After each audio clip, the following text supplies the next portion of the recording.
Embrace who you are. The key to true success starts within.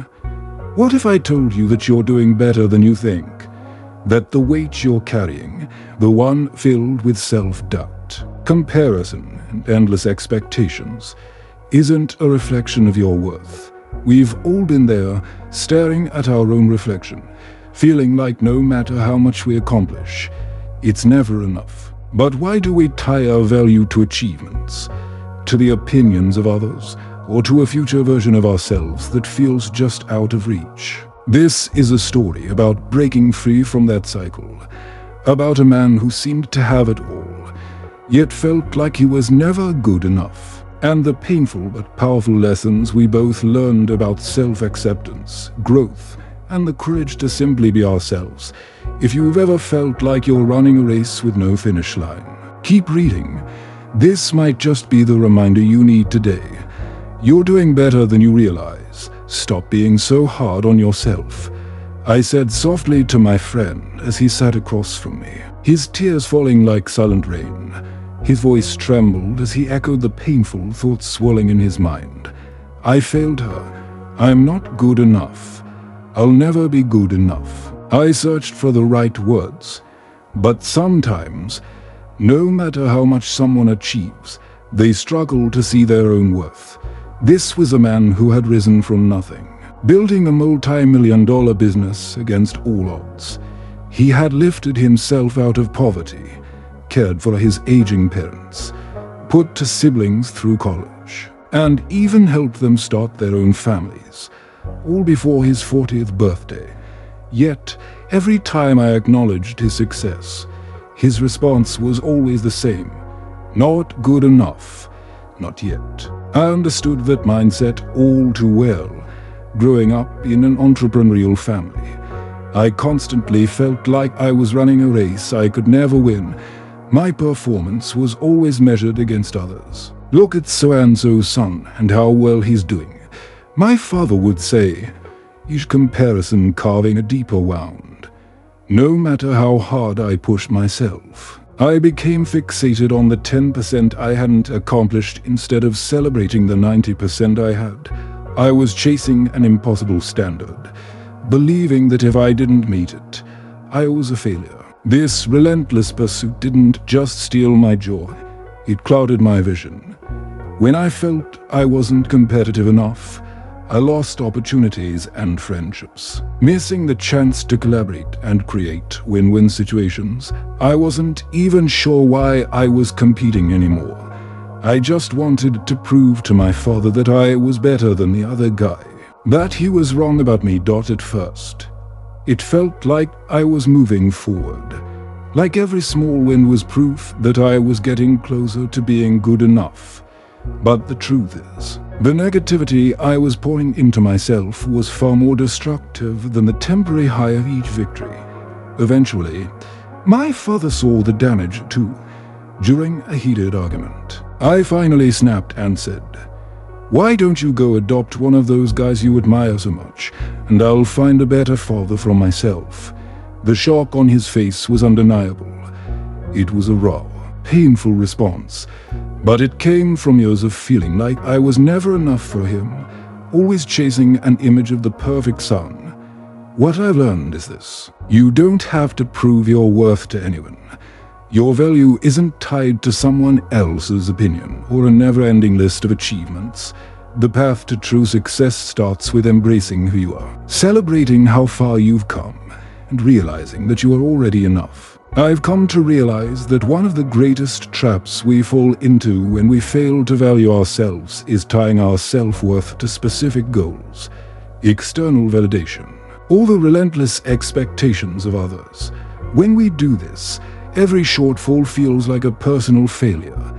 We begin to see life in extremes, either we're winners or losers, with no space for the in-between. I lived in that mindset for a long time, and it took countless moments of deep reflection to finally break free. It wasn't until I understood that our circumstances shape us, that we each have our strengths and weaknesses, and that we can only control so much, that I began to truly grow. My friend's heartbreak wasn't just about losing his relationship. It was about the crushing pressure he placed on himself to be perfect in every area of his life. His girlfriend left, not because he didn't love her, but because his focus on building his business sometimes left him emotionally unavailable for our social life and constant need for connection. While he blamed himself, I saw a man who had given his best, doing all he could with what life had handed him. "What more could you have done?" I asked him. "Given your situation, how else could you have shown up? Give yourself some credit. You did your best." His pain mirrored my own past struggles with self-acceptance. It took me a long time to realize that self-acceptance doesn't mean we have to be proud of every choice we've made or be content with every outcome. It means recognizing our efforts, being honest about our limitations, and staying true to who we are. His girlfriend compared him to her friends' boyfriends, men who didn't carry the same weight of responsibilities. Was that fair? Probably not. He wasn't perfect, but perfection was never the point. He was doing his best with the life he was living. Through his tears, he confessed, "I'm so tired. I don't know what I did wrong. I gave everything I had. I don't even know who I am anymore. Every day, I wake up trying to meet everyone's expectations, and by the time I go to bed, I'm completely drained. No matter how much I change myself or how hard I try to fix everything, I still feel like I'm not good enough." I looked at him and said, "That's because you're chasing happiness by reshaping yourself to please others, and no one can sustain that forever." That conversation taught me something profound. The always-on mindset, the endless pursuit of pleasing others, comes at the cost of living in the present. We chase this distant, idealized version of ourselves, thinking that if we just reach it, we'll finally be happy. But the reality is, when we arrive, it's often a mirage, and the only thing waiting for us is another goalpost, another expectation. The cycle repeats, leaving us exhausted and empty. I, too, once confused personal growth with self-acceptance.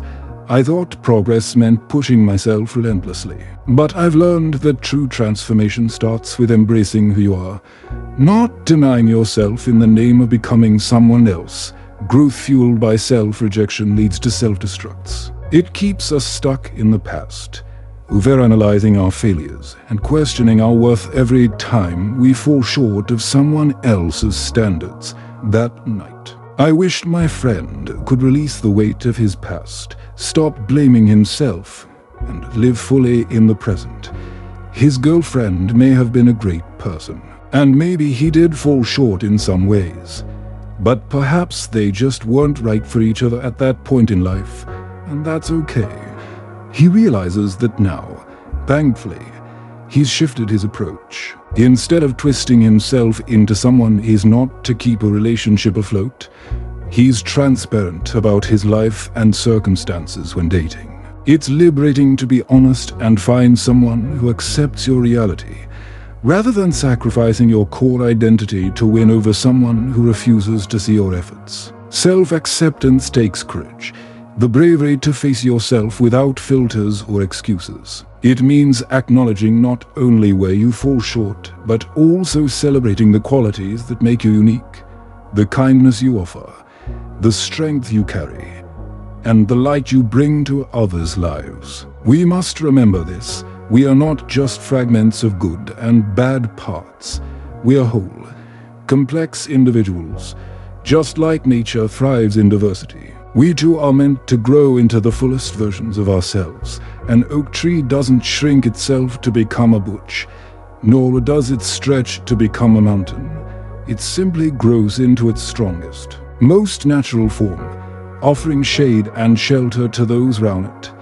That is the essence of self-acceptance, becoming the best version of yourself, free from comparison. That night, I told my friend, "You don't need all the answers right now, and that's okay. This is who you are, and this is your reality. Make peace with that, and move forward from there. The end of your relationship doesn't mean you're unlovable or incapable of love. It just means you're human. I didn't ask him to bury his pain or pretend everything was fine. I encouraged him to sit with it, learn from it, but never let it define him. He wasn't a failure. He was someone who tried, who cared deeply, and who was still standing, ready to grow and love again. One of the most important lessons I've learned is this: comparison is the enemy of self-acceptance. Life may be competitive, but the path to fulfillment doesn't lie in becoming a slightly better version of someone else. It lies in becoming fully yourself. When you embrace your authenticity, you start measuring your worth by others' standards. You begin to see your own beauty. And in doing so, you start recognizing the beauty in others without diminishing yourself. Nature teaches us that every creation has its purpose and place. The sun doesn't end with the moon's glow, and the river doesn't compete with the mountain's height. They exist in harmony, each fulfilling their own role.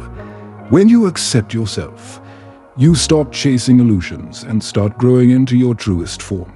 And when you stand firmly into your everything else, love, success, peace, follows naturally. So today, remind yourself, you are not broken. You are not a collection of flaws. You are whole. And the journey to your best self starts with accepting exactly who you are right now. Cheers to that.